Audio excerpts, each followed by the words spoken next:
Hi friends, வணக்கம். இன்றைக்கி நம்ம வீடியோவில் வந்து ரவா பணியாரம் எப்படி செய்யலான்னு பார்க்க போகிறோம். அதுக்கு வந்து ஃபஸ்ட்டு வந்து நான் இந்த கப் அளவுக்கு ஒரு கப் அளவுக்கு ரவை எடுத்திருக்கேன். அதை இதில் போட்டுடலாம். வந்து நான் எந்த கப்புட்டு ரவை அளந்தனோ அதே கப் அளவுக்கு நான் வந்து மைதா எடுத்துக்கிட்டேன். உங்களுக்கு மைதா போட இஷ்டம் இல்லைன்னா நீங்கள் கோதுமை மாவு கூட யூஸ் பண்ணிக்கலாம். அடுத்து அதே கப்புக்கு ஒரு கப் அளவுக்கு சீனி எடுத்துக்கிட்டேன். சீனியும் இதில் ஆட் பண்ணிடலாம். இது மூணையும் சேர்த்துட்டு அதுக்கப்புறமா கொஞ்சம் வந்து வாசனைக்கு ஏலக்காய் பவுடர் ஆட் பண்ணிக்கோங்க. இதுக்கு வந்து நான் ஃபஸ்ட்டு வந்து கொஞ்சமாக பால் ஊற்றிக்கிறேன். உங்களுக்கு பால் ஊற்றுறது பிடிக்கும்னா ஊற்றிக்கலாம், இல்லை வேண்டான்னா தண்ணியில் கூட நீங்கள் கரைச்சிக்கலாம். இது வந்து பார்த்திங்கன்னா நம்மளுக்கு பனியாரம் ஊற்றுற பதத்துக்கு நம்ம கரைக்க போகிறோம். சீனி வந்து போட்டிருக்கிறதுனால அதுவும் வந்து கொஞ்சம் தண்ணி விடும். நான் வந்து ஒரு டம்ளர் அளவுக்கு பால் வந்து சேர்த்துருக்கேன். உங்களுக்கு பால் சேர்க்க விருப்பம் இல்லைன்னா தண்ணியில் கூட கரைச்சி வச்சுக்கலாம்.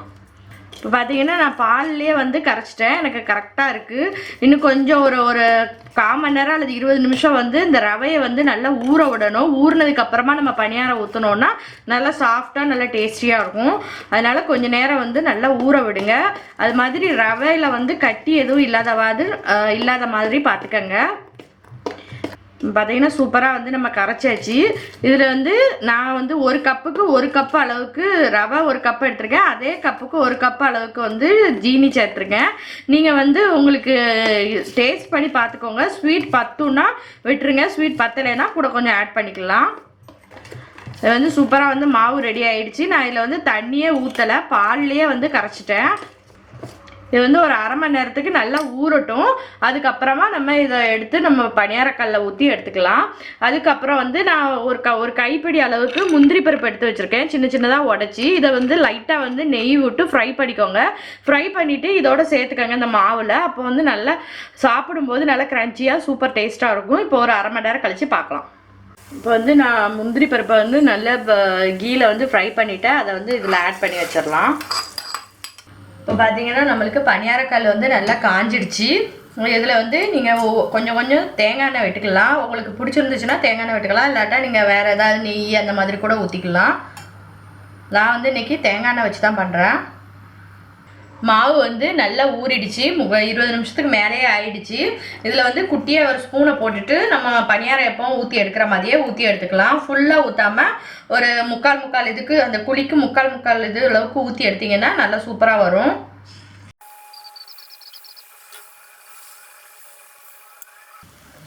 இப்போ வந்து ஒரு பக்கம் நல்லா வேகட்டும், அப்புறம் மாற்றி போட்டு எடுத்துக்கலாம். இதில் மேலே கூட கொஞ்சம் வேணால் நீங்கள் எண்ணெய் விட்டுக்கலாம், தேவைப்பட்டால் விட்டுக்கலாம். இப்போ வந்து இன்னொரு பக்கம் மாற்றி போட்டுக்கலாம்.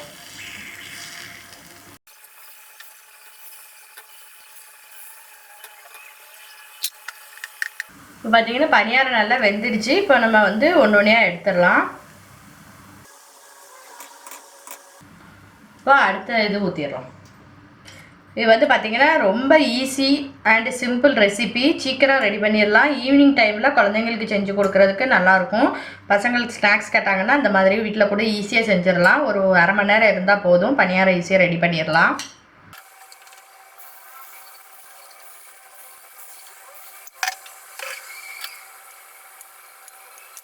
இப்போ இந்த பணியாரத்தில் பார்த்தீங்கன்னா நம்ம முந்திரி பருப்பு வந்து வறுத்து போட்டிருக்கோம். அதுக்கு பதிலாக சின்ன சின்ன பீஸ் வந்து தேங்காவை கூட நீங்கள் எண்ணெயில் அல்லது நெய்யில் வறுத்துட்டு போட்டிங்கன்னா அது சாப்பிடும்போது நல்லா க்ரன்ச்சியாக இருக்கும், டேஸ்டியாக இருக்கும்.